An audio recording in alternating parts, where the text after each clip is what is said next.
All right, boom. Okay, so we are live. We are live. We're live.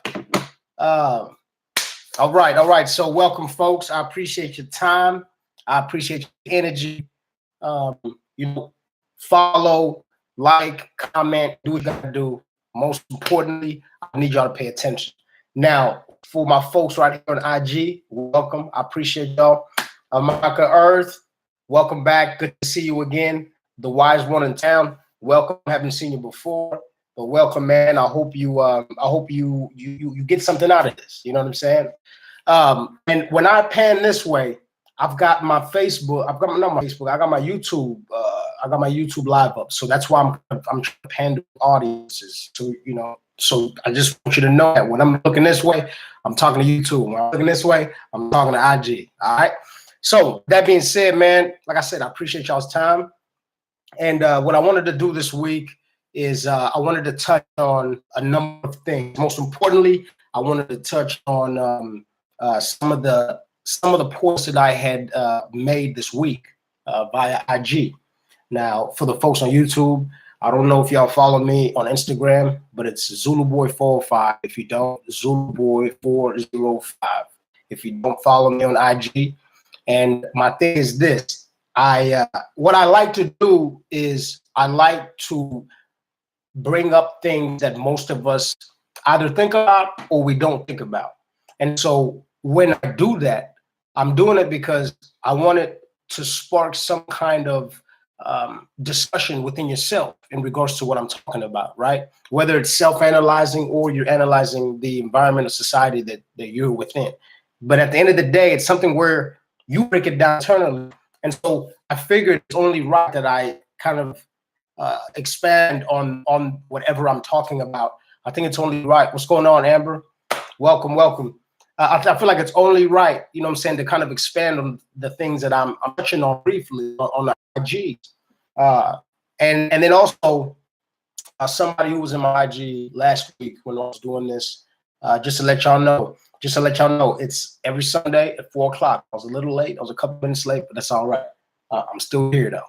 But every Sunday at 4 o'clock. Last week, we had touched on a few things, and we had left off with 500 nations. He had asked, because we were all kind of talking and kind of building, and it led to the question on where do we come from? Are we all humans, and are we all one race? So on and so forth. What's up with Raymore? Thanks for coming in, homie. And so I will touch on that closer to the end of what I'm doing. I will touch on that part of things. But right now, like I said, what I want to do for the most part is I want to expand on the things that I was touching on during the week. Now, before I do that, it's all right. Don't worry. We'll break it down. We'll definitely kind of re-summarize what we did last week. So the main reason why it's like before I go in today, I want to let people know too. And for example, people like the wise one in town, you know what I'm saying? Like I don't know him and he don't know me. So I'm assuming he's jumping on you to kind of see what's going on.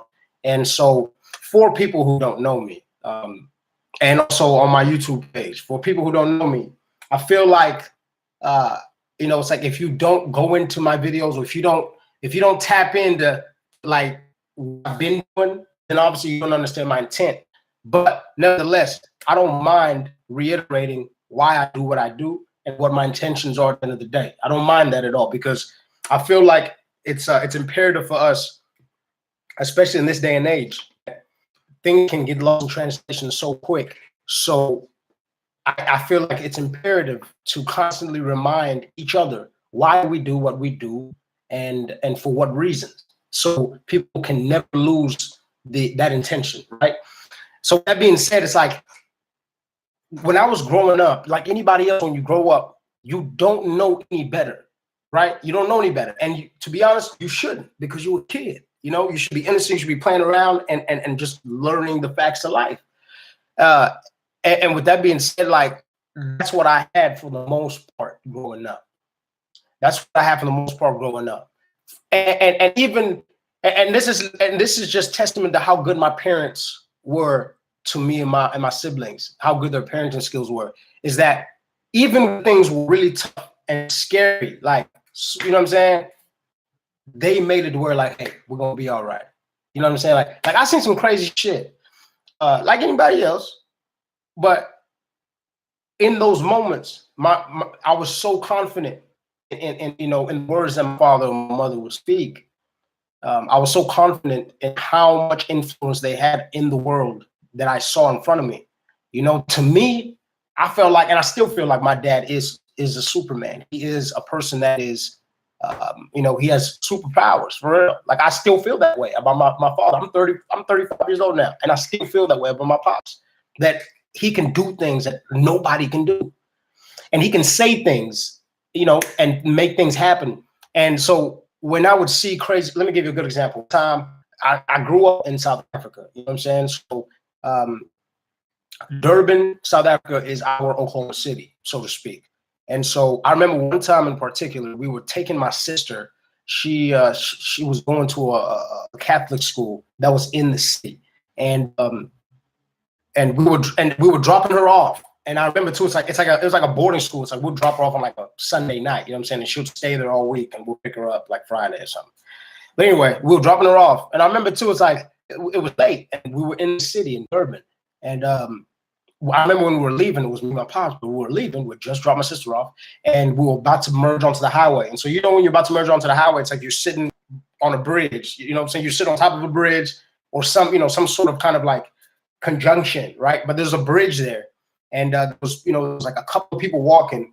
There was a dude started getting mugged by 2-3 other guys, and I remember too. It's like I'll never forget this. The knife was, the knife was a goddamn Rambo knife that the dude pulled out. I'm thinking to myself, why is somebody carrying such a big ass knife in, you know, just in the street? Like, so they were robbing the shit out of this dude.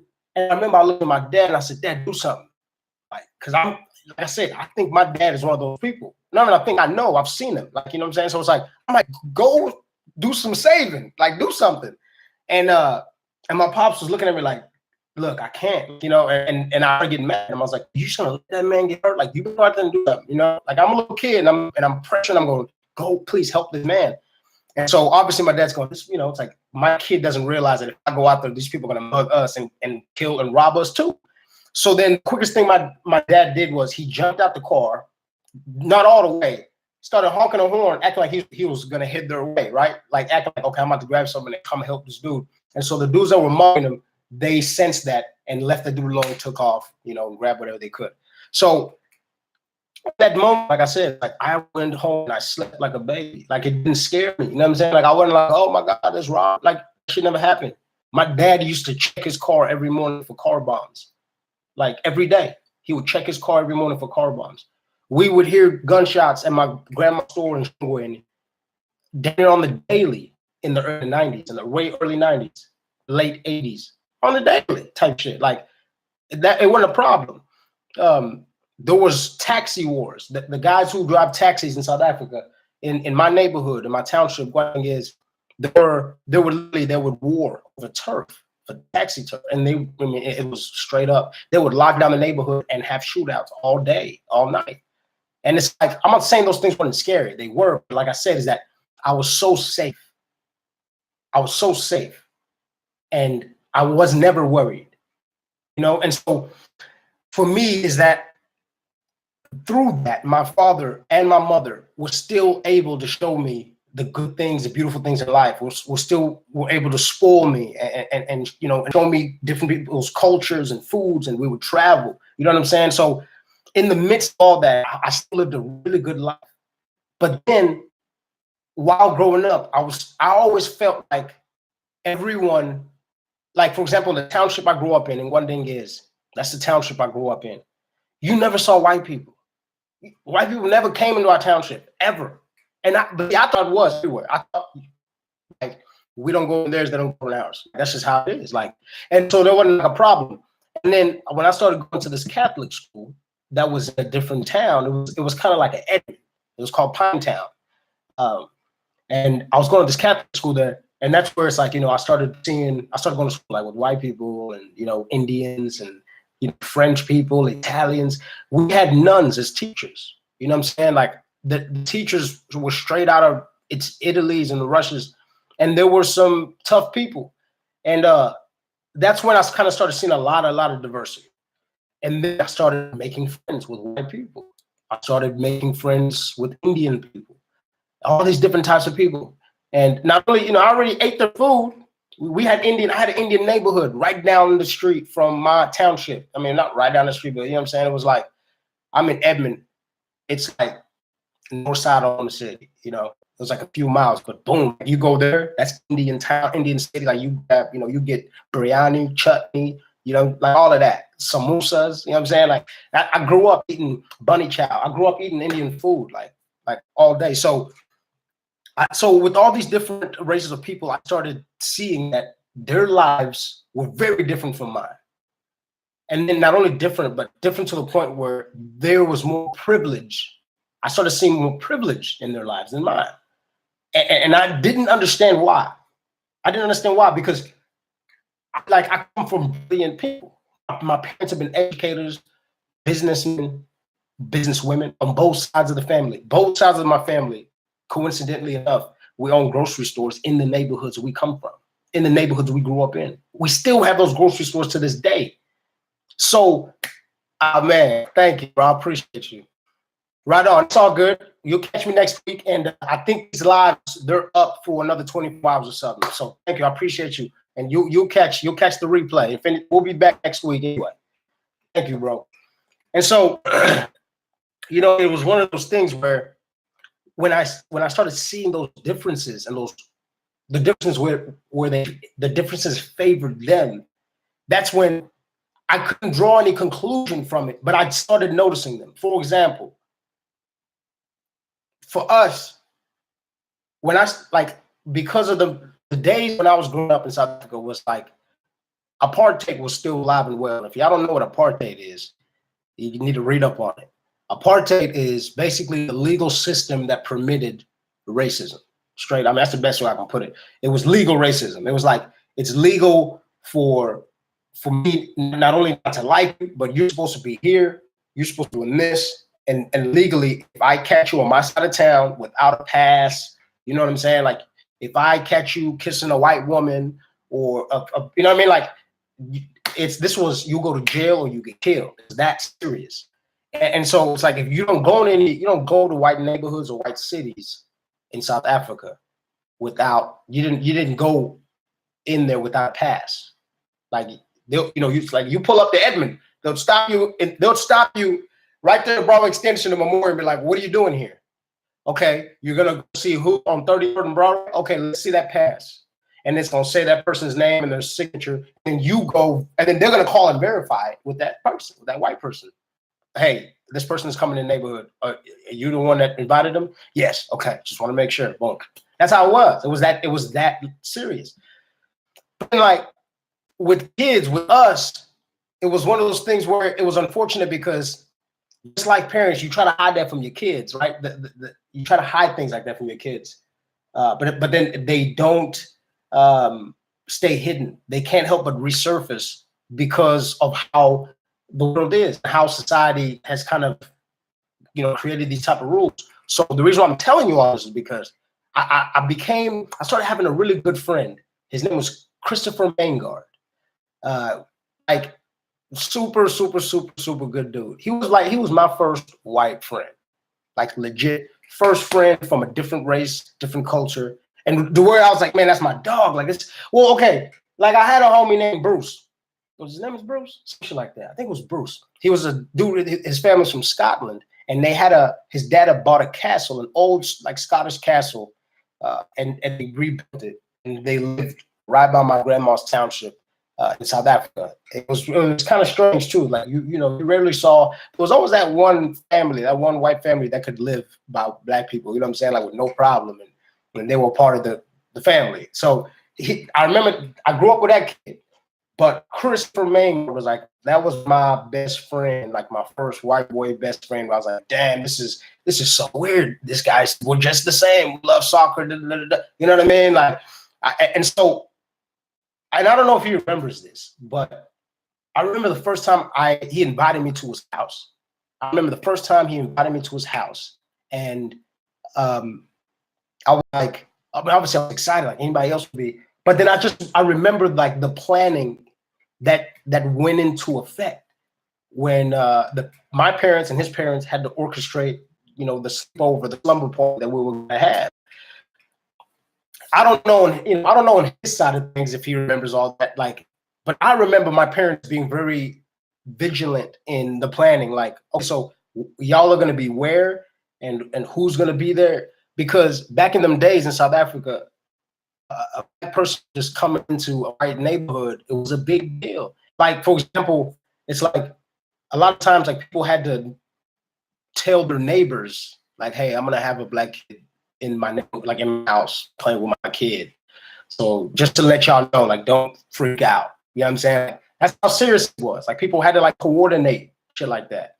I remember one time I asked my parents, I said, "Hey, can Christopher come to my house in Wandenges?" I remember asking what my parents one time. My parents were like, well, I don't know about that. Because it was a no. It was a no. At one point in time, my neighborhood, not even my neighborhood, but it's like our people, you know, things were so the tension was so bad in regards to racism. And then the political parties, the ANC, which was the African National Congress, and the IFP, which is the Inkatha Freedom Party, they were fighting like the Bloods and Crips were. You know what I'm saying? It was like an internal civil war thing, and that was because of it was the F.W. de Klerk was the last white president, and the white regime did the same thing that the CIA and the government was doing here with the Black Panthers. Was they were creating a divide and conquer type of tactics, and they created basically it wasn't, you know, it was one of those like operations, like get in there, infiltrate, break it down from the inside. The same way they did the Black Panther Party with the Memorandum 46. I don't know if y'all ever heard of. Look up Memorandum 46 of 1972, I think.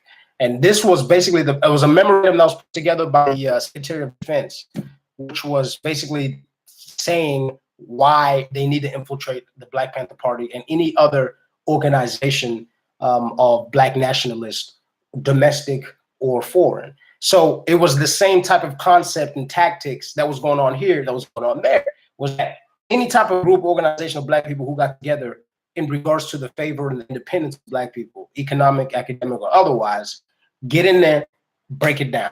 We don't need to have that. And like I said, the Memorandum 46, it breaks down why they do this. And it has to do with not only our natural resources, but just to keep the societal control over us for votes and, you know, all sorts of different things, right? So, you know, besides that, so it's like, while all that was going on, if you went to a white school or if you worked in a white establishment in South Africa, like all that was going on, it was a problem with other Black folks. You know what I'm saying? Because they were like, you don't go work for them. Why would you? You know what I'm saying? Like they'll look at you like you were a traitor type shit. So I remember sometimes in my neighborhood, they would do these lockdowns. Like they'll say, like, if you work for a white person or you went to school in a white school, you can leave the neighborhood. Straight up. You can't leave the neighborhood. And they would lock your shit, they would lock the neighborhood down. They would have roadblocks and pull up to the roadblock and they would ask you questions. And they'd be like, where are you going? And obviously, if you're from the neighborhood, they know who you are. They generally know where you work. They generally know where your kids go to school at. You know what I'm saying? Like they know what your whereabouts are. Well, my parents were so persistent in regards to me not only getting an education, but in regards to going, you know, my dad was like, man, y'all ain't gonna tell me what I'm gonna do with my kids, right? And my parents, so we would jump in the car, which is normal clothes on like this, and we'll put our school clothes, our uniforms, in the trunk, like in bags. And then we would get in the car, hit the checkpoint. When we get out the neighborhood, we'd put our school clothes back on and go to school, go to white school. So it's like that's how it was. That's where I come from. That's what I'll never forget. And so when I sit now and when I go to middle school here and high school here and you know, and it's like I live here, It's like I'm basing, that's my reference point. My reference point is what I just told you, which was in the early 90s. That's my reference point. That's my spectrum. You see what I'm saying? And so we have to understand that I really feel that, and I'm trying to say this the best way possible, because I'm not a man who's not opposed to progress, even if it's a little bit. But what I'm not going to do is somebody stab me in the back 9 inches, pull it out 6, and tell me it's progress. That's what's not going to happen. You're not going to piss on my shoe and tell me it's raining. We're not going to do that. You're not going to steal something from me, not return it, share it with me, and I'm supposed to be cool with that. That don't work. You still stole something. And that's my thing, that even now, not much has changed. Not much has changed when it comes to the economic distribution of wealth. There is only one side of people who own predominantly all major hubs of making money, from entertainment to sports to academics to even religious. Environmentally, I can keep going. There's only one race of people who control all of that shit. And that is my problem, is that we are part of a machine that we have been constantly, not only are we part, we help create this machine. We didn't even help. It was created off the sweat and the blood of our people. And now this machine is not taking care of the people that helped it. And then on top of that, we look at each other and say, well, this is like motherfuckers playing in the NBA, that's progress. Us go, like, we don't, integration is not progress. Integration, I don't think integration is never what we needed. I'm gonna say it again. Integration is never what we needed. Integration is never what we've been fighting for. Integration has never been what we've been dying for. It's not integration. It's not so you and I can sit, so me and somebody of a different race can sit in the same room. That's not what we fight for. We fight for independence. Independence is being able to sit in my own shit. There's a difference. There's a difference between me sitting in your school in OU or me sitting in my own fucking school that is as credible as the OU. And then our kids can go to either one. But when we have it where only your OU, only your Yales, your Harvards, you know what I'm saying? Like your shits are the only ones of high credibility. The only way that I'm accepted in society of being very smart and intellectual is if I go to your schools, then the bar being set by who? By you. When I say by you, not by us. We want to set our own standards. That's what people don't understand, is that it's never been about integration. See, when you have someone else trying to dictate your independence, that's what happens, is that they don't get the fucking story straight. Because they're the ones that you are not in the shit. But then since you want to run everything, you see, this is my thing. And this is my thing. I need to refrain myself from trying to, because this is not a blaming thing. I'm talking about, let's talk facts. Let's talk about facts. Let's talk about facts. Right now in the NBA, do we understand that the only person of color that owns a basketball team is Michael Jordan? And he doesn't even own 50%. He owns 49% of Charlotte Bobcats. That's it.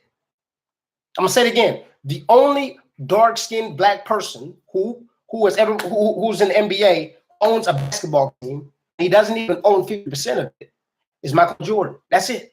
Everybody else who owns, they do not mirror the majority of people who play that game and generate money for that sport. 80% of the people that are on that court are one color. And 80% of those people on that court that are that one color, they generate a hell of a lot more money than that 20% that's on the court with them. These kids don't want to play basketball. LeBron, the Kobe's, that's why these kids want to play basketball. Where's our TNT? Where's our ESPN? But then when I say where's ours, I'm saying we have plenty of people who have money to build these things. Why are they not happening? What? There's that many people in the NBA that just what, you trying to tell me hell, Kobe just retired. You trying to tell me Kobe wouldn't want to own a team? Trying to tell me Shaq wouldn't want to own a team? Shaq out here doing goddamn insurance commercials. You don't think he'd want to own a team and stop doing icy hot commercials? You don't think these people have tried to own teams? Wonder why. I wonder why Michael Jordan is the only motherfucker who owns somewhat of a basketball team and has actually even played the sport. Has actually even played the sport and has brought that sport not only hella success and popularity, but money out the ass. Yet he's still not good enough or credible enough or whatever it is to own a team. The funny thing is too is that a lot of the owners, a lot of the people that do own these teams, they never even play basketball. Now, they never even picked up a fucking basketball, even like when in their junior, in the earlier years, they've never even picked up a basketball. It's just some old white man making hella money off these black people sweating up and down the field of football and that court of basketball. So for me, that's why I do what I do. It's because I'm tired of watching us do things that are out of this world, but then it's like that money doesn't come back to our people. I'm tired of watching, like, people ask me nowadays, they're like, Peasy, we really are. We're modern day Bucks, because you don't think LeBron James would even right now, it's like, as much as LeBron is doing, do you understand the fact that, let's say LeBron retires right now, he's not on a basketball team. He won't. He won't. The same way in the NFL right now. I think it was 73% of people in the NFL are black. How many of them own a football team? How many of us own a stadium where we can employ our community and have them working within that stadium where we can pay them? How many of us own, like I said, a TNT and ESPN? How many of us own those things? How many of us own factories where we make these sneakers? How many of us? None. How many of us own a football or an NBA merchandising company? All the Jordans, the Spalding basketballs, the sweatbands, all that shit. That shit is not coming back to our people and us. It's not coming back to us. Yet we're the ones that are generating this money. So the reason why I'm saying this is because I know Bill Russells, I know the Magic Johnsons, I know these cats, they try to get into buying NBA teams, but I know that they are stopped. I know that they are hindered from doing so. And we have seen motherfuckers who own teams, how they look at black folks. What's that one dude? Remember that white dude who had that black girlfriend? I think it was like something Stern. I don't know if it was something, I forgot his name. It's some old white dude in California who owned one of these teams. And he was mad because his girlfriend was taking pictures with black dudes, with black celebrities. And she was like, and he was talking about how they're just basketball players, like they ain't shit. Like, you know what I'm saying? Like, I pay their bills type shit. Old, decrepit fucking David Stern. Old, nasty bastard. Thank you, Nicole. Good to see you, mama. Old, nasty, decrepit bastard talking. They pay your fucking bills, you old piece of shit. They pay your shit. But he's got it the other way around. You see, and that's what I don't understand about this, is that how we sit and support these platforms. How do we do that? Just because they got Charles Barkley dumbass on there? No, just because they got Charles and Shaq on there, then we all good? No. Because what I'm thinking is that annual surplus, that annual gross, that annual net profit. That's what I don't want to know about. How much are we in net? How much of the money is going back to these neighborhoods? And I'm not playing this shit where like the NFL or the NBA, they do this little charity, they jump on TV to act like they care about kids, blah, blah, blah. I'm not falling for that dumb shit, bro. I'm not falling for it. We are out for money. We are out for money because money is going to guarantee us an infrastructure, which means academically, which means economically, and even spiritually. But we have to start by calling it for what it is. And I am not going to support platforms who do not support me. I'm not doing it. As much money as these motherfuckers make, every neighborhood could be cleaned up. I'm not falling for it. I'm not falling for it. As much money as these motherfuckers make off of us, there could be more black people in positions of power to hire other black people and put them in positions of power. Not even just positions of power. Like I said, even a fucking stadium. What black man do you know? What NBA black dude do you know that owns a fucking NBA stadium? A Chesapeake. I'll wait. Let's get to that, because that was my next point. Is that because I spoke about economically, and another thing too I want to say about economically. And out of where's my stats at right here? Where's it at? Fortune 500. In the Fortune 500 companies, there's only 3 CEOs in the Fortune 500 companies that there are only 3 black CEOs who head up Fortune 500 companies. One from 6 on in the 2012 list. The last time black representation at the top was this low was 2002. There's only 3 black CEOs that head up Fortune 500 companies. How many do you think own? How many? If there's only 3 that are just CEOs, like there's over 1,800 billionaires. Only 10 look like this. Is that me tripping? Is that me just wanting to bitch and say poor me? No, these are numbers. These are numbers. And just like the Queen was saying, Nicole, from economic, and then, like I said, in regards to the academic that I touched on, that we're not trying to go into OU. We want to have our own OU. It's not about going to your OU and going to your school and graduating in your credentials. It's about us having our own thing. It's about us having our own level of academic achievement and credentials that we base, that are based on our standards and our education and how we perceive it. But then the only schools that we have are just called historical black colleges. They're not just called colleges. Do they call OUs historically black college? Because that's what they are. That's what they are. So why don't we call OU historical white colleges? We don't call them that. We just call them OU. We just call them OSU, right? And they sound like normal colleges, right? But then when you say, "Oh, I'm going to a historical black college," the fuck? It's not just a college. But for some reason, ours is so different. It's a school. It's a school.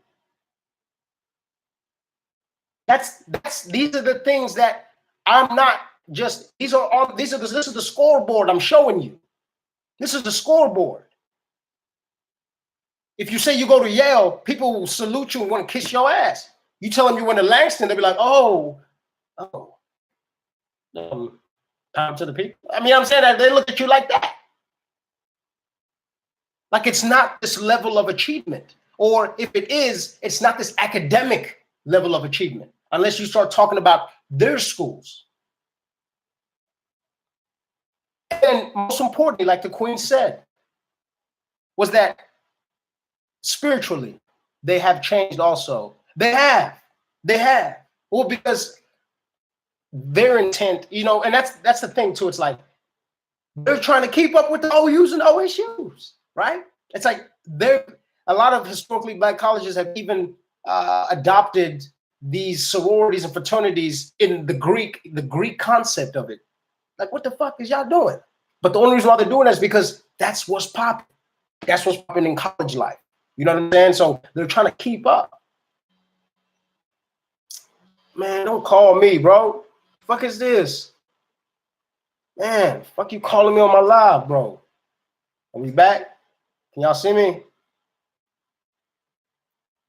I can't see y'all. I don't know how the dumb shit called me on my live. Can y'all see me? Y'all give me a yes if y'all can see me. I can't see y'all.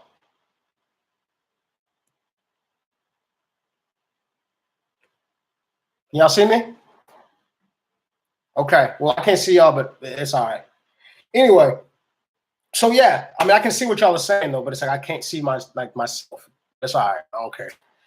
So yeah, so even academically, things are unbalanced. And so most importantly, like Nicole had said, was this motherfucker fucking quit calling me, bro. Damn, I'm sorry, y'all. I mean to flip out. Dude keep bugging me. So most importantly is spiritually, man. Spiritually, I feel like this is where everything went wrong. Like, I think the only way the economic systematic oppression and discrimination could be confirmed and solidified before the scholastic oppression could be solidified and put into progress and put it and implemented, you have to put a stamp on the spiritual dominance. You have to put a hold on spiritual education.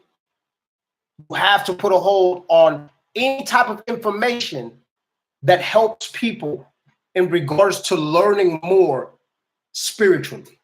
You have to have speed bumps and roadblocks and ways to control this information.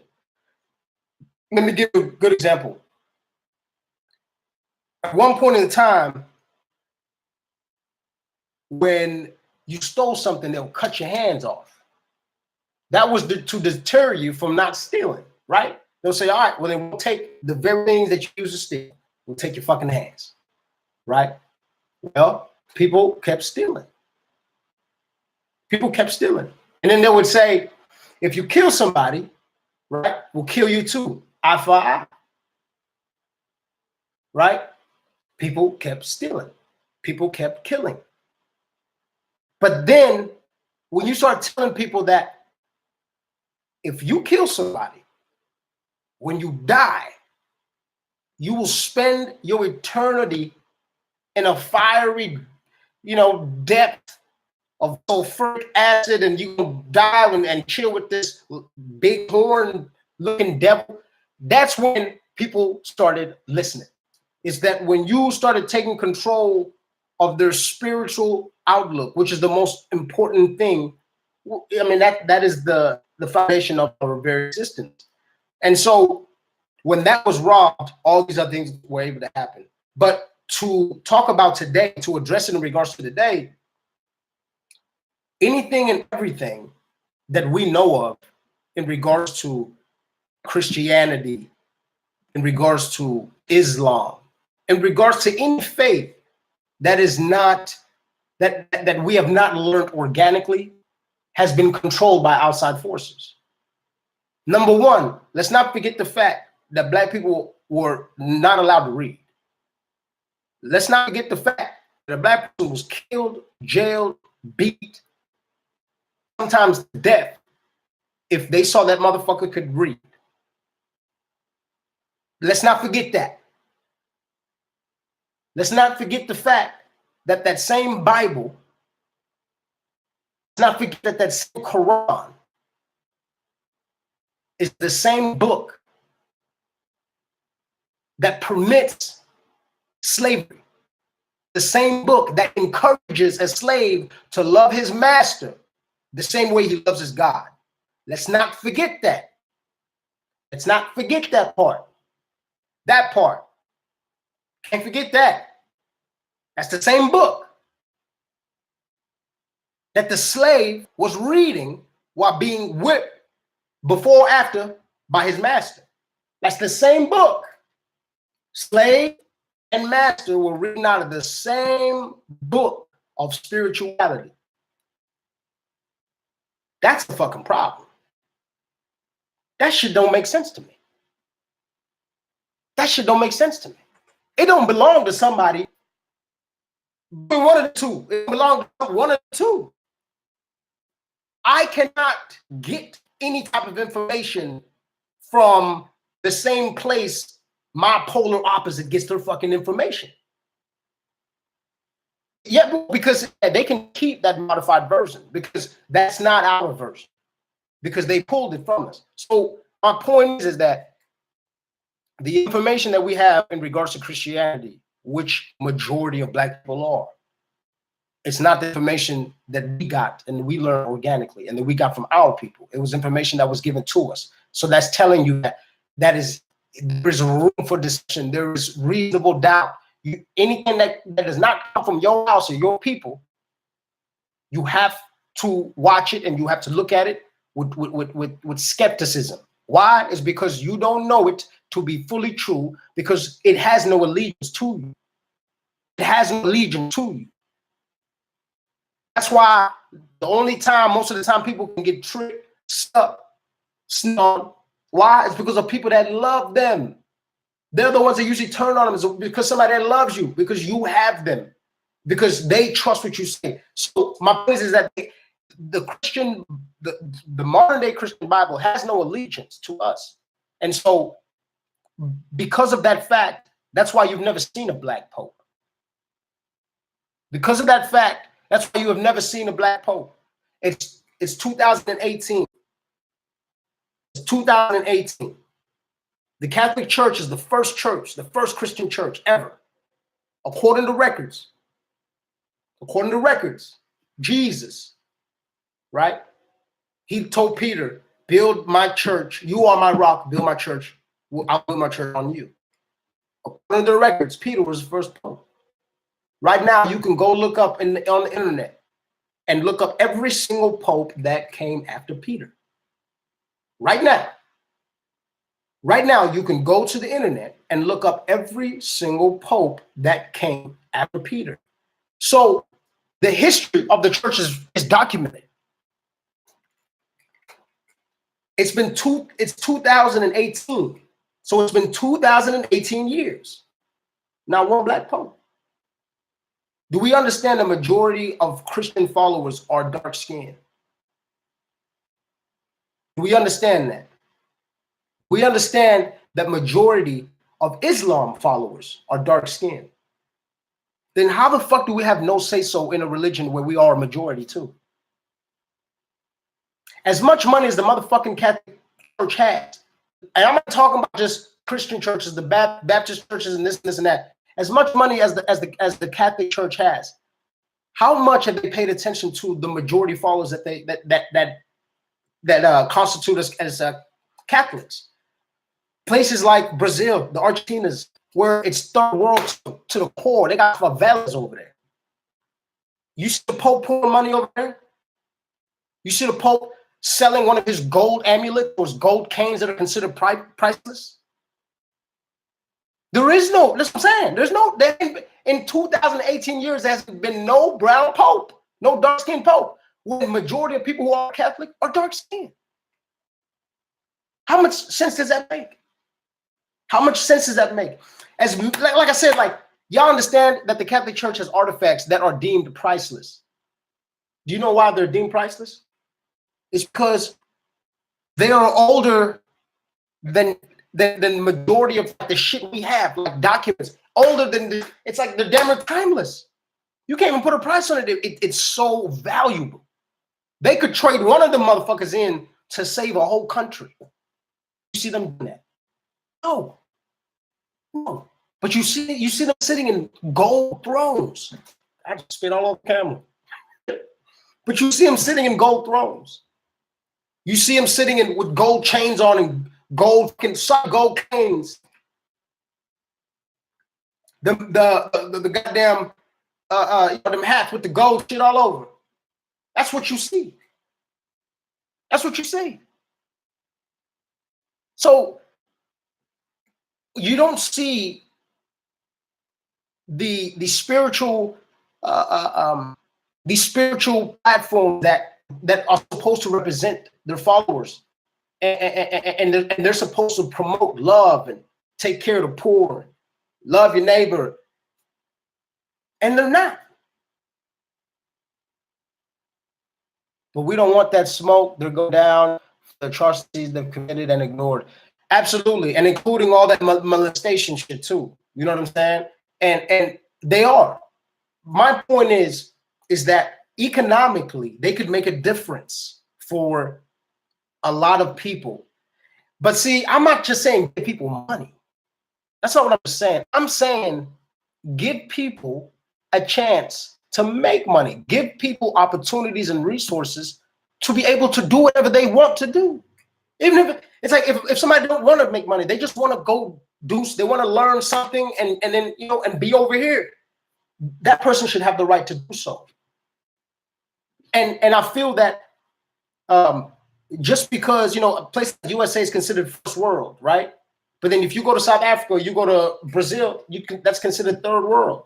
I feel that both countries have enough money in their religious organization that they follow and that they've been constantly giving money to in their lives and dedication to, that those organizations, they have enough money to help these people out in regards to these resources, but they choose not to. And then on top of that these churches and the heads of these churches are not speaking up in any type of inequality in society that they see. None of them speak up. None of them speak up. The ones, what's that one guy's name? He's from Texas. He's got the mega church over there. You don't hear these people talking. They got 10,000 people coming to one sermon, but you're not gonna talk about what's happening outside when I leave this sermon. But you're gonna tell me how good God is inside this building. But you have nothing to say about what God's doing out in these streets. Nothing. Got nothing to say about that. So we have to look at the scoreboard. Even when it comes to, like I said, religious relevancy. There is no religious body of ethnic people that is held at a high level of credibility when it comes to their religious stature, when it comes to their religious position in society. Bishop T.D. Jakes, I mean, he's like an ESPN. He's like an ESPN commentator for religion. Like, don't get me wrong, the man's respected, but do they call him, when at the White House with Trump, and do they call him when something's happening in Israel and Palestine? Do they call him at the UN? No, they don't call these people. I sort of fucking cry. Man, this cat, man, I'm gonna slap shit out this kid. They don't call Bishop Jakes. I have much respect for Bishop T.D. Jakes, but the rest of the world doesn't. I mean, straight up, the rest of the world doesn't. They'll call the NAACP before they call Bishop T.D. Jakes. They'll call Farrakhan. They'll call Al Sharpton before they call T.D. Jakes. I have love for him, but like I said, I feel like he's more of like a commentator now. Like, you just call him in to, throw a little bit of religious spice on something. Look, I mean, I'm not going to go any deeper because I feel like we can go way down the rabbit hole in regards to that, but I'll sum it up like this in regards to the religious part. Yes. Now, which is unfortunate, is that spirituality is just another form of entertainment. You know, it's just another form of entertainment. Not only from reality shows, but even the preachers themselves now. You know, some of these preachers, they feel like, oh my God, I have to be, oh my God, Jesus, thank the Lord. Some of them, they feel like they have to be that way. I done seen some white preachers trying to emulate that shit too. Some white, they go, man, I need to throw some spice in my delivery. These, you know what I'm saying? Got these young motherfuckers out here doing the fucking ghost walk, Holy Ghost walk. So it's like, it's entertainment. And then not only entertainment, it's very materialistic. I saw something about some preacher or some pastor asking his congregation for a private jet because the one that he has is not getting him to do the Lord's work fast enough. He had the nerve to ask him for a private jet. The money he's spending on a private jet, do you know what he could do to a neighborhood in 2, 3, 4, 5 miles in his proximity, in his vicinity? Do you know what that money could do? You know how much? You know that money? How many kids can be put into school? You know how many people can be put in trade schools with that money to buy a fucking jet? A goddamn! If that would slap the dirt out of that man if I saw him, because this is the thing is that, and then to be honest with you, I am more mad at us. I am more mad at us because we allow this bullshit. We allow this shit. We allow this shit. Jesus or Allah that most of y'all pray to would not put up with this shit. You've heard of Jesus turning up in the goddamn temples when he came back and he saw motherfuckers were selling gold and selling merchandise, Christian merchandise. And you saw it in the Bible that he grabbed at these flipping tables, whooping ass. He didn't want to put up with that shit. So money, first off, money itself. Y'all know what the fuck money is in the Bible, right? The root of what? It's the root of what? What is money? The root of what? And then now we're gonna marry money and God? We're gonna marry money and the church? My live's gonna end in 2 minutes. I'm gonna start right back. My live is about to end in 2 minutes. I'm gonna start right back. That's what people, that's what it's like. The Pope, listen, Jesus or Allah, if they existed, they were not running around with gold fucking thrones and staffs and chains and shit, living in places like the Vatican where you got shit that is deemed priceless.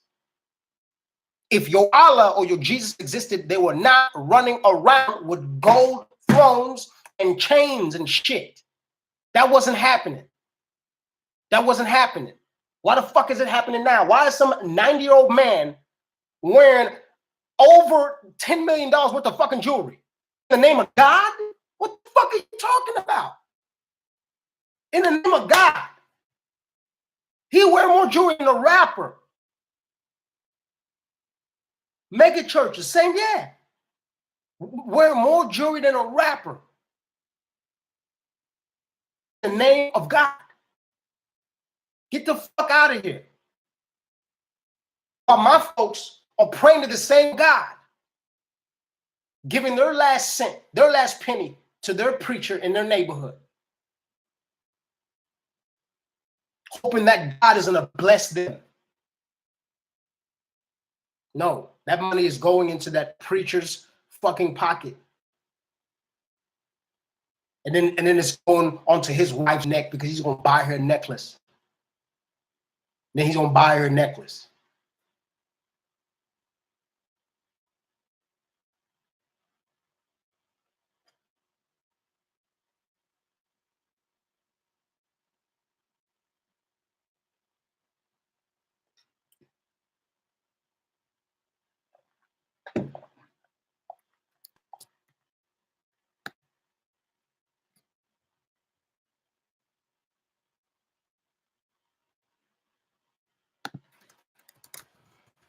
I see you, bro.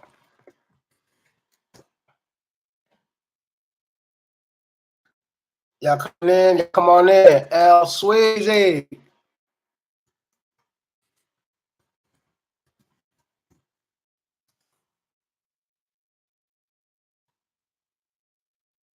My dude, El Swayze. Hey, yo, AK, what it do, cousin? Hey. Shout out to them boys, man. Shout out to them boys.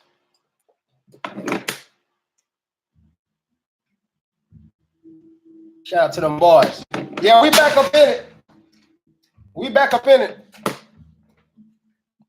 We back up in it. We still here. We still here. You feel me? My live went off, so I went back in, and now we about to get back in it.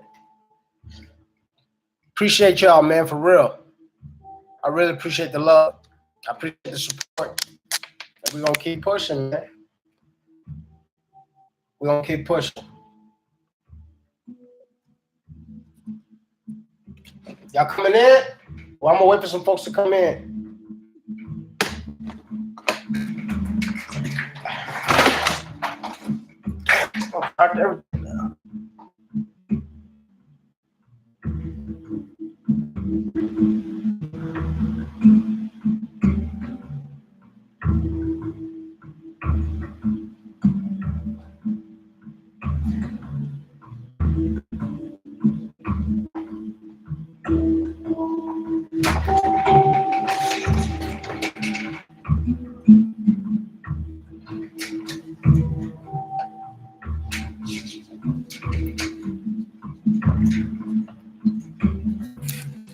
Okay.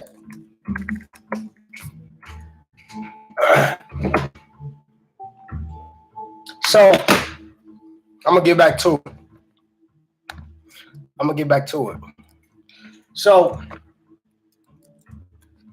you know, so for me,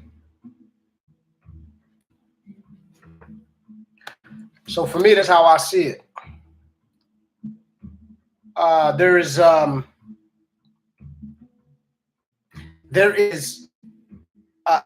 very, very, very big difference, and there is a large imbalance in regards to the distribution of wealth when it comes to academic resources, when it comes to economic resources, and most importantly, when it comes to spiritual resources and foundations. And so that's why I do what I do, because I see this imbalance every single day, more and more in my life, and it affects me. You know what I'm saying? Like, and to be honest, the reason why I'm so vocal about it, number one, I'm just that type of dude. I've always been that person. You know, anything that's on my mind of relevance, I'm not gonna say anything that's just on my mind. I'll just say it. I've never been that dude, but anything worth saying, I would like to speak on it. And I've always been that way. And I remember my dad, you know what I'm saying, he used to tell me, he'd be like, you were too smart for your own good. He would say that to me at a very young age, because I've asked him questions where he would wonder why I'm even thinking, you know, that far in depth in regards to whatever it was. So I see this imbalance, y'all, and it doesn't sit well with me. And most importantly, it doesn't sit well with me when I point it out, and then people try to refute the statistics. And it's like, you know, if I go outside right now and I say the sky's blue, and somebody's looking at it, and just because you know, they feel like me saying the sky is blue is not favoring them, then they are intent. You know what I'm saying? They are intent on saying the sky is red. No matter what you do or say, that's what they would say. Because it's one of those things where it's hard to see something when you are in privilege and when something is in your favor. It's hard to see it. For example, when somebody says to you, if you ever heard somebody say to somebody, man, you spoiled as hell. Like, you're fucking spoiled, right? Most of the time, that spoiled person is going to say, no, I'm not. Most of the time, they're going to get defensive with you, right? And the ones that do are the ones that have not only accepted it because they know what it is and they've accepted it, but it's not something that it's easy to see when you are part of it, and especially when you are part of the favorable side of it. It's not easy to see, but it's still there for you to see, because I refuse to believe that majority of people who are who are not black, right? I'd like to assume that they generally see these imbalances that I'm talking about. I'd like to assume they generally see that when it comes to music, right? The most popularized and the most in demand in regards to black people is shoot 'em up, gang banging, dumbass music like that, right? If it's not, excuse me,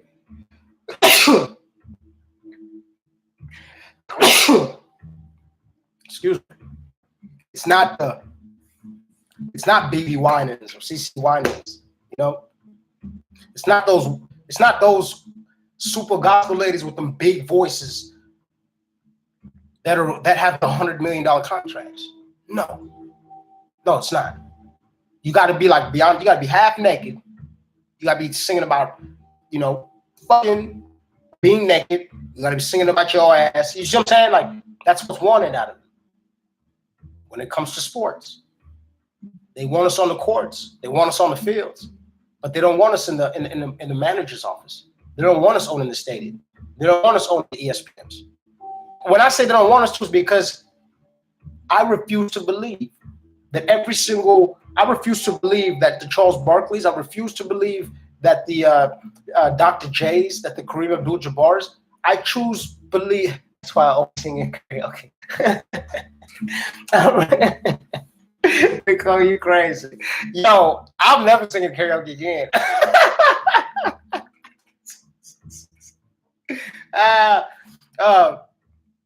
Yeah, I butchered that song. I butchered that shit. That was horrible. I had a bad dream about that. I'm just playing.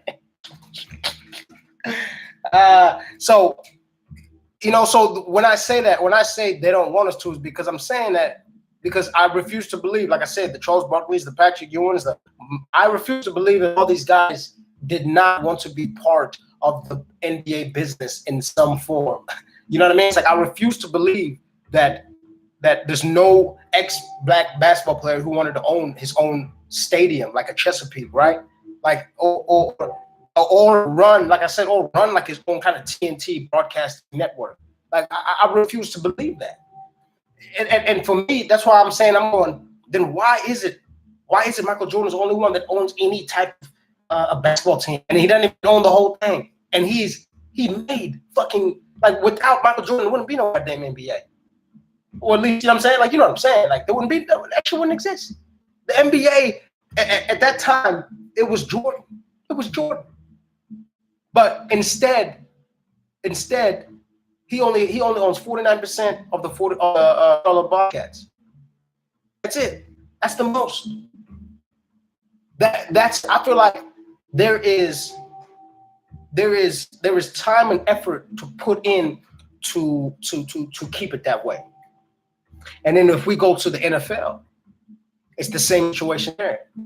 You don't see no Emmitt Smith, no Deion Sanders owning a piece of Dallas Cowboys. You don't see that. When you go down there, they don't call it Emmitt World, Deion World, Irvin World. They call it Jerry World. They call it Jerry World. That's what they call it. That's the owner. That's the owner. That's the owner. So I'm saying, if we're a part of something and we're part of building it, we should have a piece of a substantial piece of it at that, especially if we are a majority of the motherfuckers that are generating the money on there.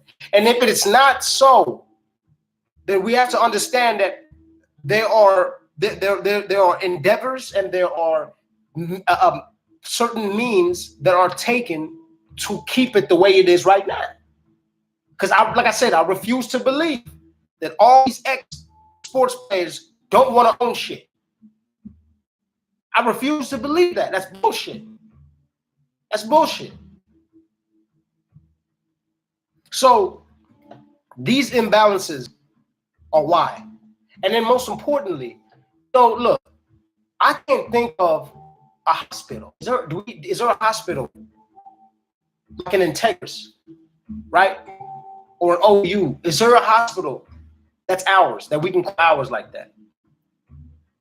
Do we have a medical, do we have medical resources in regards to an infrastructure of teaching surgeons, who creating surgeons? What's up with it, Des? Thanks for coming in, Queen. Do we have our own way of creating surgeons and creating different types of doctors? Do we have our own type of Integris? Do we have that? No, we don't have that. I refuse to believe that all these years, all the doctors of any type of ethnic culture have not tried to make that happen. And then we have to ask ourselves, why is it so? Why is it not so? Why are there more Integrises than OUs? And but then we got to go to a Mary Mahoney or whatever the fuck that shit's called over there on the east. We got to go to that shit. You got to be some kind of second class clinic type weird shit. And Mary Mahoney, I need to look that up. I doubt she's even one of us.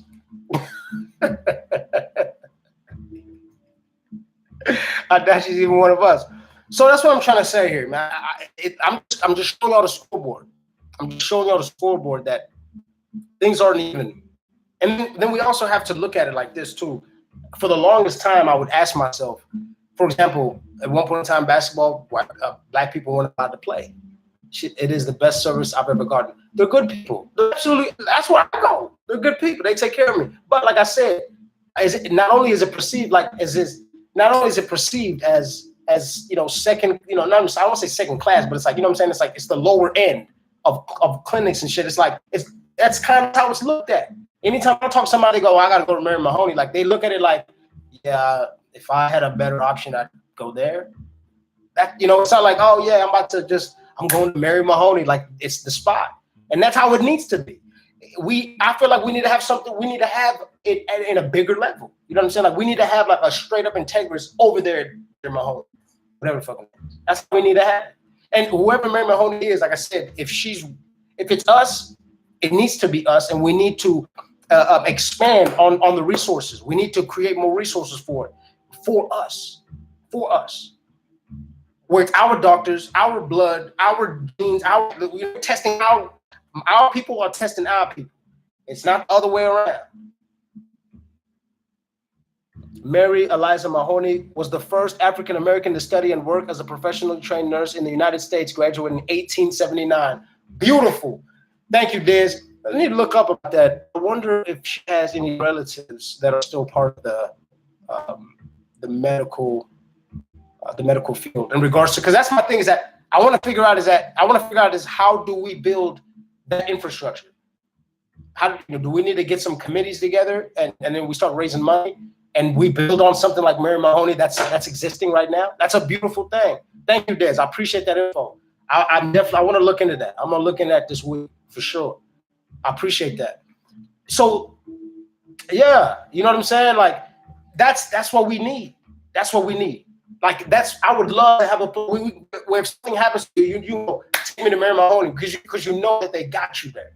You know they got plenty of your type of blood. You know they got, if you need a kidney, any type of kidney for black people, motherfuckers are going there. We need to have our own hub, our own medical hub, our own academic hub. That's what we need. Our own religious hub. We need that for ourselves. So that for me was my main point. I got another point I want to make. I'm going to switch subjects. So I'm just going to wrap it up. The common denominator. Have to be careful though. If we withdraw completely without military might and our mechanism to fight, Tulsa could happen again. I definitely understand that, Queen. Nicole, that's a very good point. I feel that's why I'm not an organ donor. Scary shit. You're absolutely right. That's why I'm an organ donor, because you don't know what's going on. And you're the person you're giving it to. It's something you don't know them. You don't know them, not of you. And to the Queen's point, Nicole, you're absolutely right in regards to withdrawing and being more independent. But it's like we got to start somewhere, you know, because if you think about it, even with the military, we need a hospital to take care of our military. You know what I'm saying? So it's like, but which one comes first, the military or the hospital, right? So we either way, we have to create the basic necessities and the basic foundations of being a society, of having a society to stand on its own, right? A hospital, a church, you know, like I don't want to say church, but like a place of spiritual grounding, rather say it like that. And then school, right? We need school, right? So hospital, spiritual, school. That's the most important thing.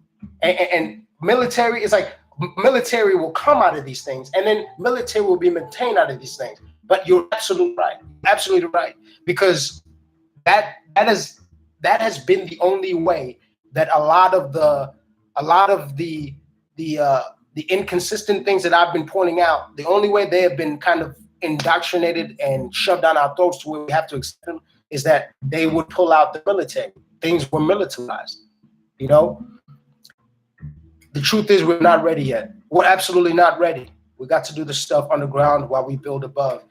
We're not ready because we don't even we don't know who we are. We don't know why we would be doing what we're doing. That's what I'm saying. Is that, let me give you a good example just to add on to your point in regards to how not ready we are. A lot of us still feel that the civil rights movement was like a good move. You know what I'm saying? Like, yeah, that shit really did something. Like, until we realize how fucked up the civil rights actually made things, is then we'll start understanding that there's a lot more work that needs to be done. There's a lot more work that needs to be done. You see, some of us, unfortunately, we just want to be cool. We just want to be down. Some of us, unfortunately, just want to be down. And that's not what it's about. You know, your parents always used to tell you that. Don't run around here trying to impress everybody, trying to be cool. Be yourself. Don't run around here trying to impress people and try to be cool. Be yourself. Don't be that guy. Everyone will know you as a follower. And that's what our problem is that there's too many of us that just want to integrate. I just want to sit down with you. I just want to go to the store. I want to buy out of you. You get to buy out of there. I want to go there too. That's what our problem is. You get to drink out of that water. I want to drink out of that water fountain. That's what our problem was.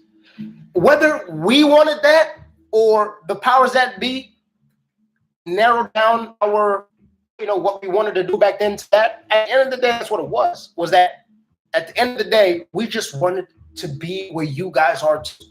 When I say you guys, I'm saying white folks who controlled things at that time in regards to restaurants. And, you know, yes, black people had businesses, but for the most part, couldn't go to, you know, the downtowns, which was predominantly, you know, white owned and white controlled.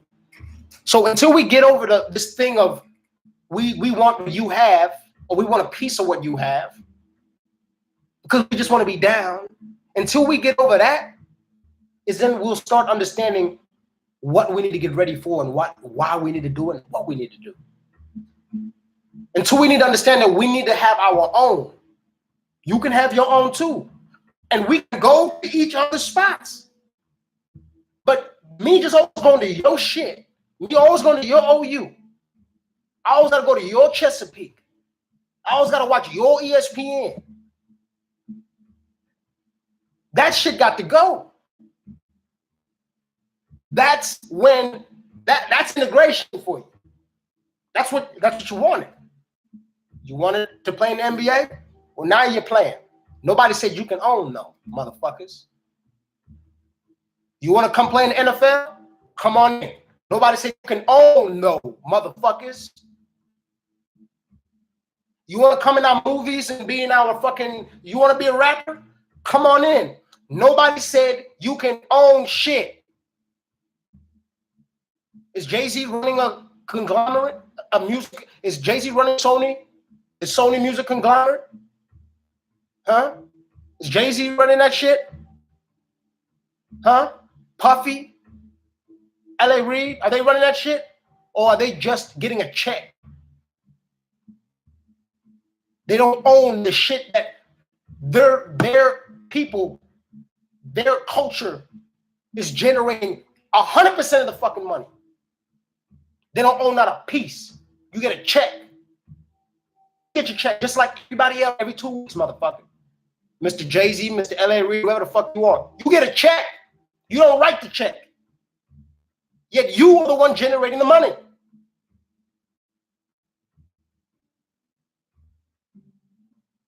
You got motherfuckers like Larry Cohen.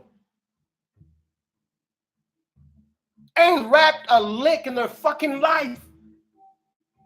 They're richer than all the rappers that them put together. Richer than all the motherfuckers. How the fuck can you be richer than the person that made you the money? What type of shit? That only with us. That shit happens. Only with us. How can you are not even the fucking singer, but you richer than the fucking singer that made you the money. And you the manager. But you richer than the fucking singer. Or you're the conglomerate. You richer than the people that are making you the money. You're richer than that. They are supposed to have more money than you because they are making you the money. They are supposed to be richer than you because they are the ones that are generating the money for you. The reason why we're making money is because of me. So I should have more money than fucking you. Every single way I done showed y'all in the music. We generate, we don't make it. Sports, we generate it, we don't make it. Am I crazy? Am I the crazy one?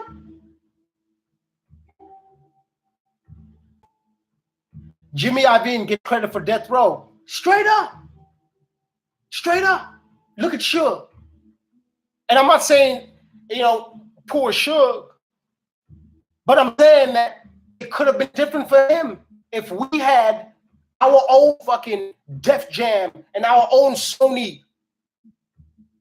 It could be different. It could be different.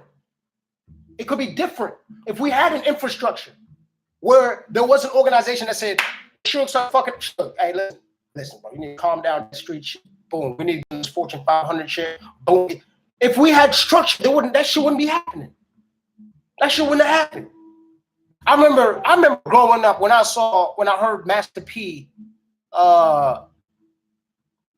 get that $350 million contract. I think it was from Interscope. When I heard that shit when I was a kid, I was like, oh my God, like, yo, New Orleans, no more poor New Orleans. No more, because I've been there. I've been in New Orleans. I've been there a few times when I was a kid too. I used to go to like Bible outreach things, study things with my church. And we used to go out there and we'd hit up all them different wards and shit. Like, and it was no play. Like, it reminded me of South Africa, real talk. Like, a lot of those spots reminded me of South Africa. They really do. And when I heard about the Master P thing, I was going, holy shit, like, things about to change over there. $350 million pumped into the hood. Things are going to change. No. That shit didn't go to that neighborhood. Maybe a little bit did. Not enough. Not enough.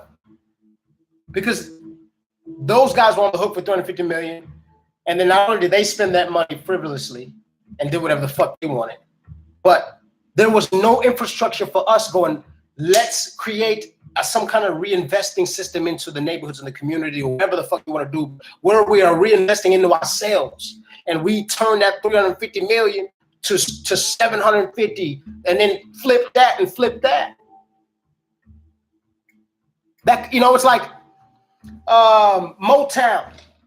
Like Motown, I feel like was almost that. Like, but then Motown wasn't, I don't think, and I could be wrong, but I don't think Motown, it was never owned fully by us. We can do it, but we have to do it under the table. We have to play our hand till the last card. You're absolutely right. You are absolutely right. And that's why the way we can do it too, Nicole, and that's a great comment. What's up, Positive Imaginary? Thanks for coming in, Brody.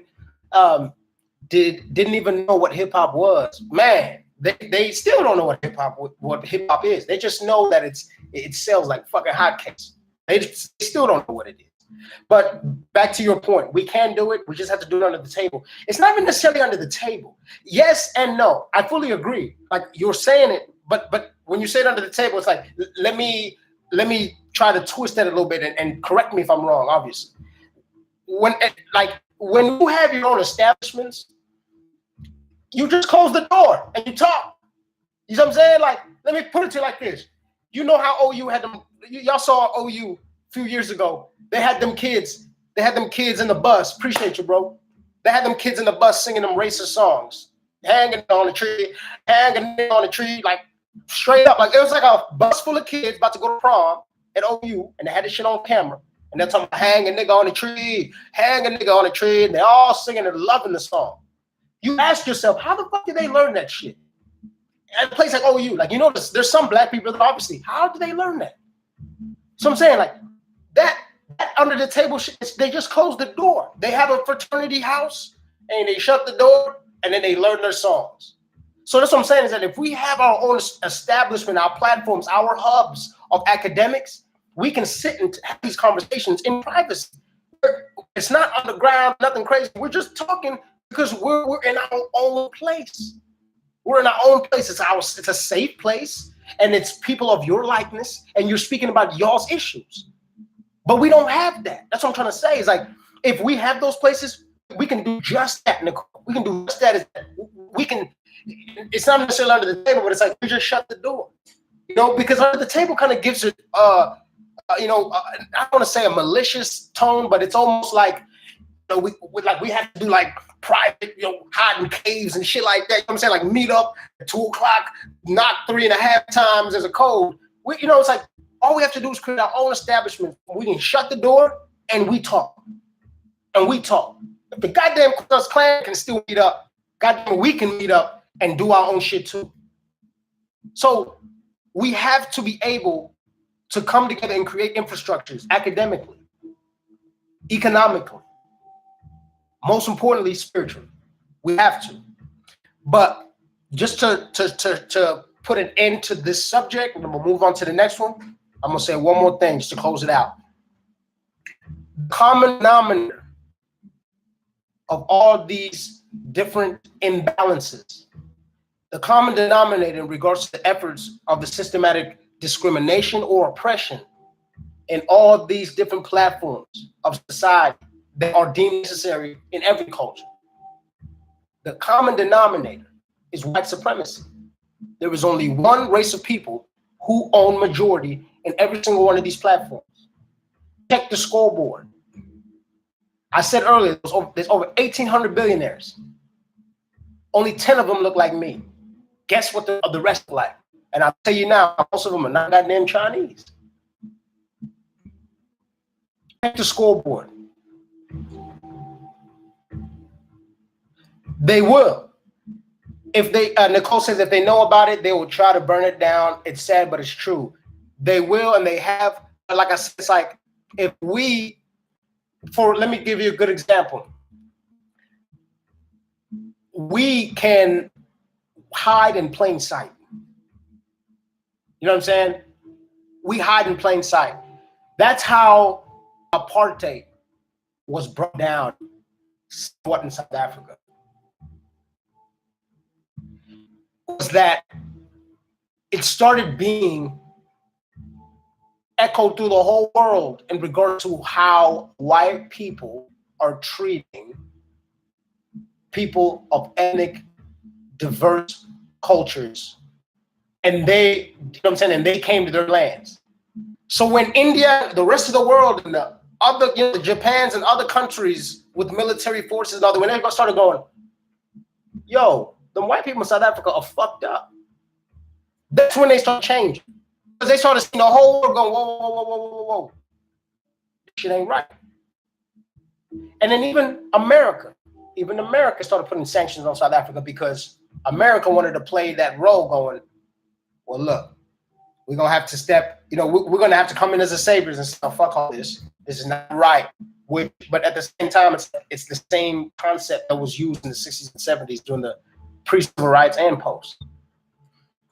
So they came in and played hero. And I feel that that was a way to transition the regime, so to speak. You know, it's like you take down one drug lord and then you employ the other. You know what I'm saying? Like you bust one and then employ the other.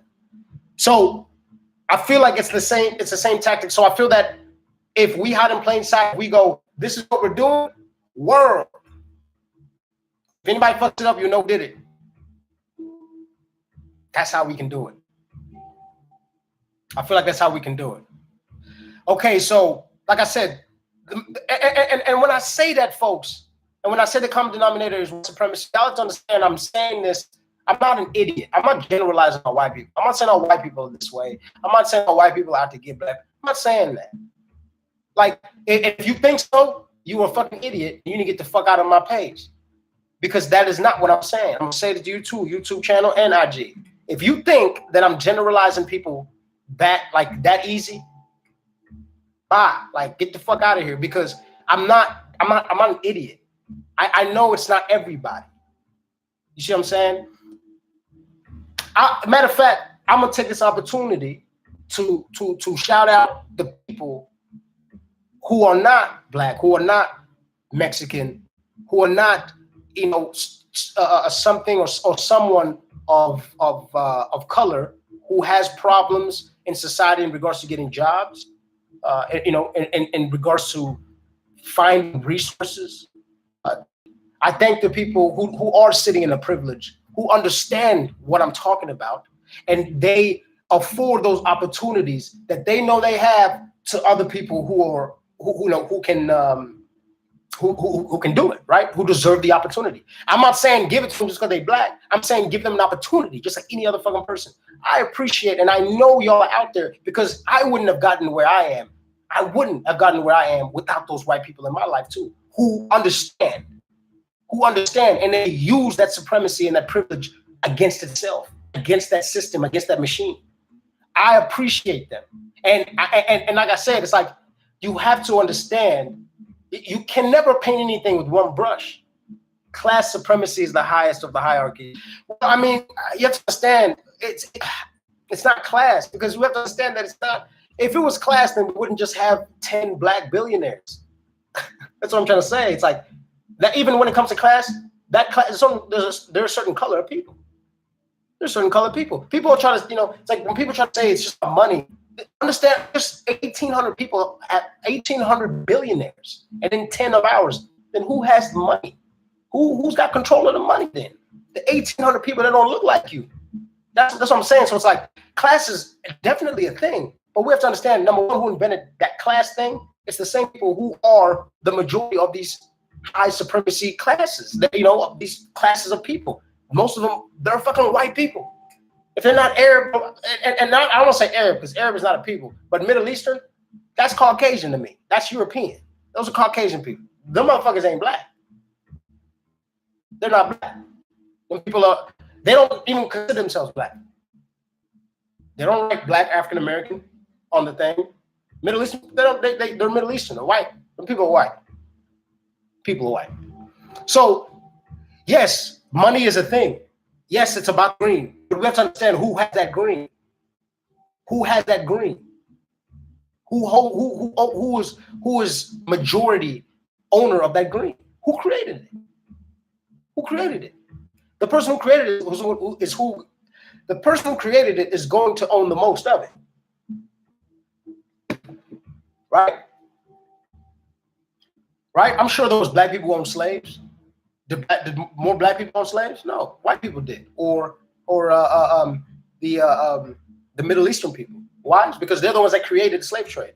The Arabic slave trade, the Arabic slave trade that came before the transatlantic slave trade. So it's like, what if you create the shit, you're gonna have more of it. So my point is that it would be great if it was just about class, but even when it comes to class, those classes consist of a certain color of people. But shout out to ones like who understand what I'm talking about, this imbalance and this inequality, and they fight it by going, well, look, this black person, this Mexican person, this person who generally wouldn't have this opportunity, I'm going to make sure that they get it. Because I know I can get that to them. And without me, they couldn't get that. So I'm going to make sure it can happen. And then they can help out somebody else in that position. Those are the people I thank. Because like I said, without them believing in someone like me. I've never had a bunch of money growing up. I've only survived on talent and just me. That's what I survived on. And so it was always anytime anybody from who's not from my culture that they ever gambled on me, because they were taking a risk. Because people looking at them going, "What are you doing? What are you doing?" What I remember, it's like, shout out to my homie Austin Goodwin. You know what I'm saying? Grew up with him. That's my dog. That's like my bro. I mean, that's my bro. That is my bro. And I know people would look at him when we were growing up, going, "What you doing hanging out with that dude?" He's a white boy, preppy white boy. What you doing hanging out with that dude? Didn't bother him none. It didn't bother him not one bit. He took me places where I've never been. I could have never went. Talahina, Oklahoma, took me up to these mountains, way out in the cabins. They had cabins way out in the mountains of the riding 4-wheelers, all sorts of shit. I would have never done that. I'm from South Africa, man. What the fuck would I be doing in Talahina, Oklahoma? But I still remember that experience till today. He was taking me to the 10 Killer Lakes. Would go cliff jumping and shit I would have never imagined to do. Got to play soccer. He was, had opportunity playing soccer. Like, there was so much shit musically. You know what I'm saying? Like, him and I I couldn't afford a lot of buying CDs and shit like that. He could. So he would burn one for me. You know what I'm saying? Sometimes he would buy me a copy and give it to me. And I got to listen to the big Life After Death, to the Pox and all this shit where I'm a musician. That shit built who I am. You see what I'm saying? So it's like, if it wasn't for people who not only understand, but they are for the fight, they are willing to use what they have and what they can, the same way I'm willing to use what I have, what I can. That's what it's about. And shout out to them, because like I said, it's hard for them too. Because some people, they are looked at as quote unquote what? Nigga lovers, right? Quote unquote, you know what I'm saying? Like Democrats, they'll call them all sorts of shit, right? They call them all sorts of shit. So like I said, shout out to them people, man. Shout out to them people who don't look like me, but they ride like they look like me. They support people because they care. And then, like I said, and they know, I know on any other day, this person wouldn't have this opportunity. To understand that is what I'm talking about. Not just to go, just to hook somebody, he's black or he's Mexican, I'm gonna just hook him up. No, that's not what I'm talking about. I'm talking about charity. I'm talking about sympathy. I'm talking about empathy. I'm talking about to empathize with somebody and understand that there's things that you can do and there's things that they can't do. And the only reason why is because of how society and we've laid rules out in the world. To understand those rules, and like I said, and then to play those cards to where you are. It's like like I said, like when I say you play the system against itself, it's like you're cutting out the cancer out of that system. Because to me, I feel like it's cancerous to come into a world where we're all living together, but then there's these weird rules where nobody's playing fucking fair. What type of shit is that? Exactly. Nicole said we're talking about humanity. You're absolutely right. Positive Imagery Studio. This year, my age has been one of the most eye-opening years when it comes to racism. Talk. Absolutely. And it can change every day. Let me give you a good example of what I'm talking about. Let me give you a really good example. And people think that it's easy for me to come on here and do what I'm doing. Some people think it's easy. Like I have no idea how hard it is to do what I'm doing right now. Spill my guts. Talk about shit that is not only controversial, but to talk about it from the side where it's not most favored, right? Talking about things where people could hurt me, hurt my family, kill me. Lord knows. Not only that, but then also even in regards to my friends or family. You know what I'm saying? Like I got family who are going, what the fuck are you doing? Peasy, what's wrong? Calm down. Right? And then I got family going, get him. I got family going, get him. Right? I got friends who are going, what the fuck is PZ? Did PZ just wake up one day and say fuck white people? You know what I'm saying? Like, and then I got some friends that are going, I love what you're doing, PZ. Get them. Get them. You know what I'm saying? But for me, it's such a cleansing. It's such a cleansing. It's such a cleansing to be able to see the world and to see things what they actually are. We all have our own perception of reality. And it is all dictated by, number one, your environment, your upbringing. But it is all your own. How you see the world is not how I see the world.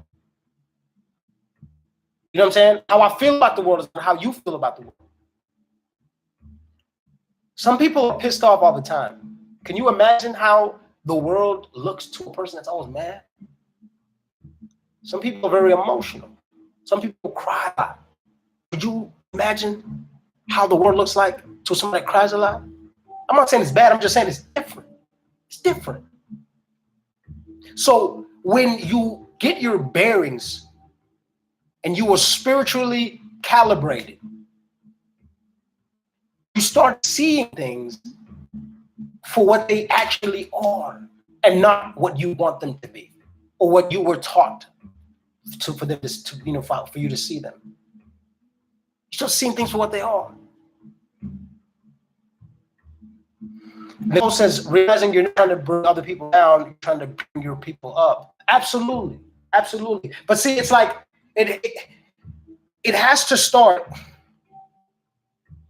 It has to start from within you. But then you have to understand your purpose and what your purpose is in this world. And then your effect with everything else out of the world. This is my thing. I used to say to myself, I should ask my dad, so I'd be like, why were they so unfair with us? I'd ask my dad that. Why would they do this? Why would they shoot us? We're just trying to go to school.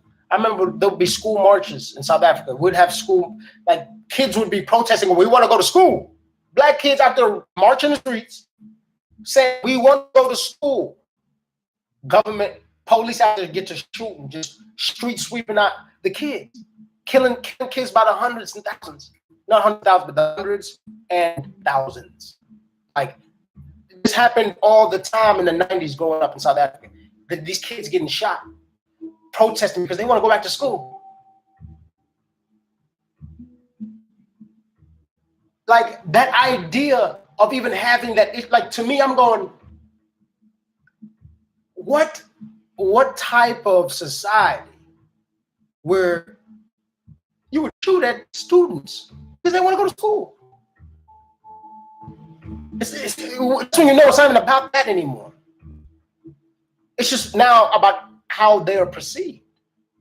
So until we calibrate how we perceive, is when we'll start understanding and start doing things accordingly. Look, you don't see animals. Animals ain't got no 10 commandments. Animals don't have laws about how they should treat each other and all that. You know why? Because it's instinctually in them in regards to this shit. I'm not comparing a fucking animal to us to the point of being intellectual. I'm talking about the things that I'm talking about. You can still survive life and not ever know anything about law. And like you don't have to, someone don't have to tell you that killing is wrong. Like instinctually you know that you don't just run around and kill people. You don't just run around and rape people. We know that. There doesn't have to be a fucking law that says you can't just take pussy from a woman, bro. That doesn't have to be a law. That's what I'm trying to say, is that we have digressed so much, is that you have to have dumbass laws like that. Well, we have rape 1, rape 2, rape. Yo, if there's any sense of that shit, there shouldn't be no law in the book. That we already know what it is. But now we have to have laws like that because we have to tell idiots, look, bro, that's you can't rape a woman. Oh, I can't. Like that's you see what I'm saying? It's like that's how dumb society is now, that we have to have laws like this. So we have to understand that we don't know who we are. And the day we know who we are, we will start acting accordingly. That's my point. And that goes for any culture of people. But one thing's for sure, we ain't all the same. We ain't all the same. Like I used to say when I was a kid too, we ain't all the same. I mean, look, if we were, like, what the fuck is the difference, right? Like, no pun intended. Like, what is the point? That's like saying, like, your kids. That's like saying your parents, all your siblings, you guys are all the fucking same people. What's the point of having 4 kids then? If I'm gonna have 4 of the same, what's the point? We're not all the same. And if we were all the same, then we would treat each other the same.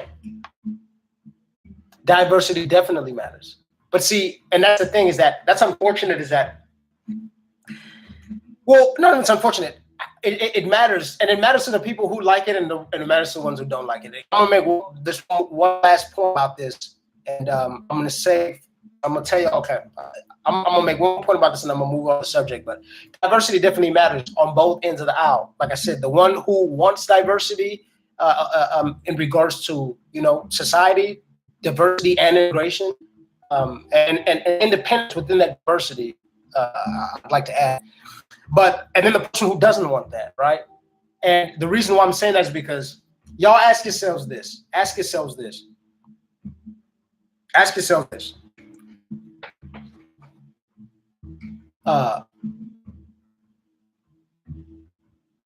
Why is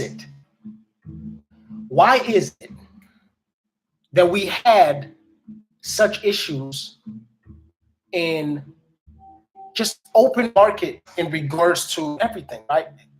Why was it a problem for Black people to play in baseball, basketball? Why was it no blacks allowed in town, in the restaurants? And why was it, right? Why was that?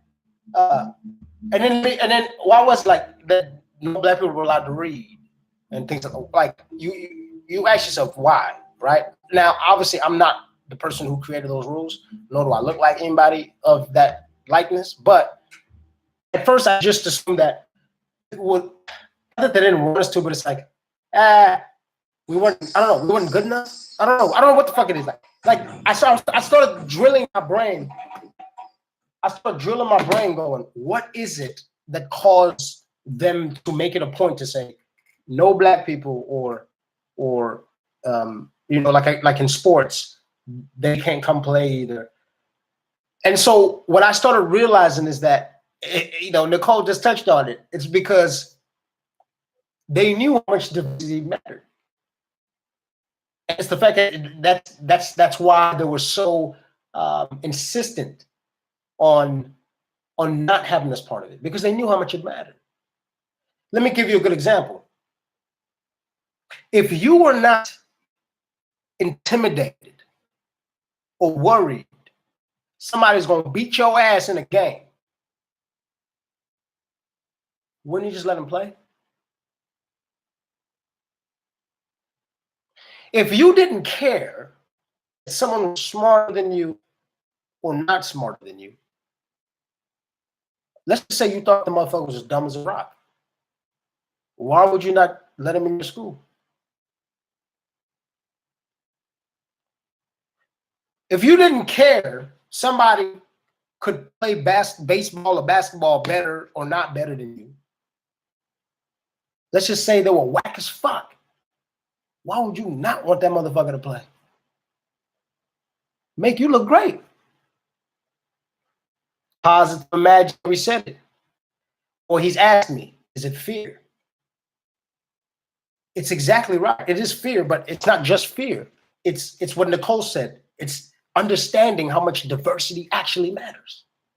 It's them knowing that these people are not only here, but they actually matter.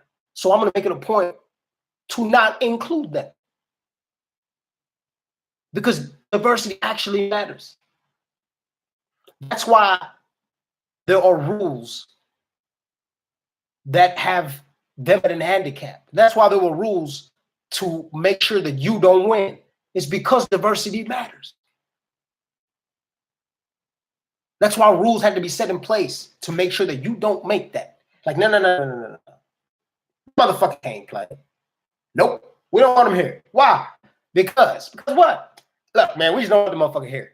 Man, I thought they're dumbass people anyway. They don't know how to play baseball. You're right. Well, then let him play. What's your name? Jackie Robinson. You ever play baseball? No, sir. All right. We'll give him a try. This motherfucker ends up knocking the ball out the goddamn park. And then what do they say? I want him on my team. The pimping has commenced. But at the end of the day, if you pose my question to what I was talking about in regards to right now, that Michael Jordan is the only NBA player, ex-NBA player that owns any relevant part of a basketball team, which is only 49%. Someone like Jordan, who's generated billions of dollars for the NBA and every other company that's involved with it, he still cannot own his own company full, his own team full right. Even if him and the Clyde Drexlers and the Shaqs and everybody put in money together, they still can't own their own fucking ball team. And you ask yourself, why won't a bunch of other businessmen who look one way, not let another person who looks another way own something? Why? Why? Is it because it's because they think Jordan is smarter than them? Or do they think Jordan is dumber than them? If Jordan was dumber than them, why don't they let him in and take his money? They don't want to do that. You can only get 49%, bro. That's it. Understand, when it comes to corporate shit like that, 49% means a lot, because 50% you would be, you would have like the overwhelming vote on your, I forgot the term, the corporate term for it. But basically, it's like a committee, right? It's like a lot of say-so that happens in the company. If you had 50% of that, that means you are there in every committee chair meeting that has anything to do with that company, and you have a lot of say-so. So my point is that 40%, that's a slap. That's a slap in the face. That's saying something. That's controlling interest. Exactly. 50% gives him. It sounds like half, but it's really a lot of controlling interest, because, like I said, you have a say in anything and everything that happens with that company. So it's like they have to involve you. You don't have. 49% is telling you that you don't control. You're just part of this shit. Somebody who brought this company, who brought NBA and everybody else who don't even play basketball, made them billions and billions and billions of dollars. These people have never touched a basketball, but yet the person who made them the billions of dollars, they don't want to grant them the same opportunities they have. Why? Why? Is it because they think that motherfucker is dumber than them? It's not that. I mean, I'll tell you right now, if somebody don't want to play ball with you and they create rules where they get to cheat, it's because they're scared of you. I'm gonna tell you right now, it's because they're scared of you. If somebody creates rules where they that favor them in a game, and they don't want you to play by those same rules that favor them, and they're at a handicap, because they are scared. Shitless. People like Trump, scared.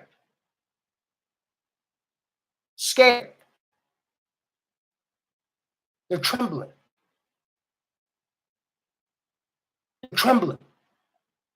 So they have to create ways to put the favor back on their side. They have to create malicious ways to get favor back on their side. They have to create divisiveness to get the favor back on their side.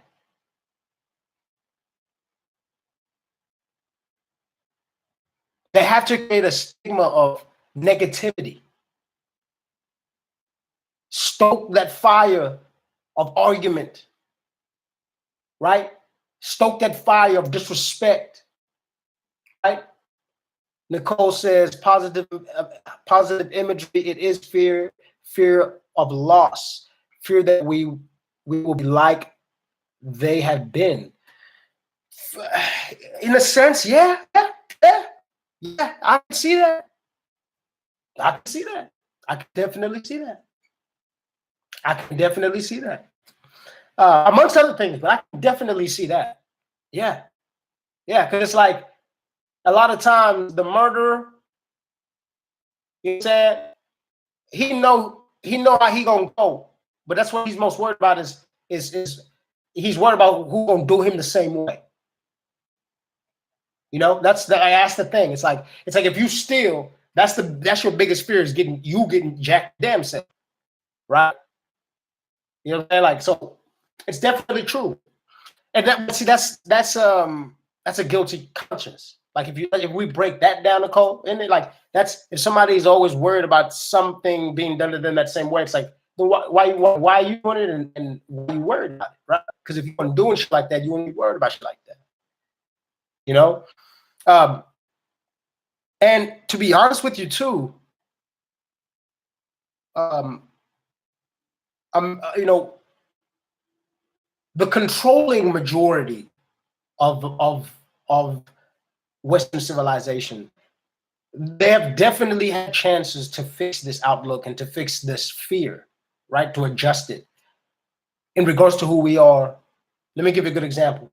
These police shootings that happened these past 10 years, are not only more sporadic, excuse me, but they've been more blatant in regards to how they perceive us, right? I mean, they're just getting worse. I'm saying it's like the kid getting younger. It's happening in more brazen places. Like, you know, the one that just tore me up, like made me almost throw up, is when they killed that little kid in the park. He had like a BB gun. It's like a little. I'm talking about like 8 years old, and cop gunned him down. Cop gunned him down. You know, when I started seeing these type of things, I started feeling like it's getting worse because these are chances to have these conversations. Tamir Rice, thank you. These are chances for us, situations like Tamir Rice, these are chances for us to have these conversations. I only got a minute and a half remaining, and I'm going to close out on this. Tamir Rice, he is a type of opportunity, God rest his soul, for us to have these conversations, right? About how we are perceived with police and just white America as a culture. But then it's like people like Donald Trump, they don't encourage these type of conversations where we come to common ground. If anything, they will favor the side that's causing the most hateful and decisive rhetoric. And so, you know, it's like until we start calling things for what they are, and then we put our cards on the table in regards to going, look, this black or white, killing a kid is not right. You know what I'm saying? It's like we until we're able to do that, like I want to see white mothers marching with black mothers about their kids. You see, that's why nobody cares, because other mothers are not out there marching. Other mothers are not out there putting their kids in those other kids' shoes going, damn, that could be my kid. Even though it's not, it's still somebody's kid. I need to be out there with that mother. You know, it's like it'll be different. It'll be different if you'd have seen white women marching with black women just as much. I'm not saying white women come out there, but you know what I'm saying? If we all stuck together like that, then it would be the idea and the point would be conveyed, because we would be, like I said, it would be a mother thing. It's not just black. It's a mother thing. It's a family thing. I got 6 seconds. Thank you so much. Positive Imagery, Nicole, everybody that's been here. Manga Earth. I appreciate y'all. Love y'all. Peace.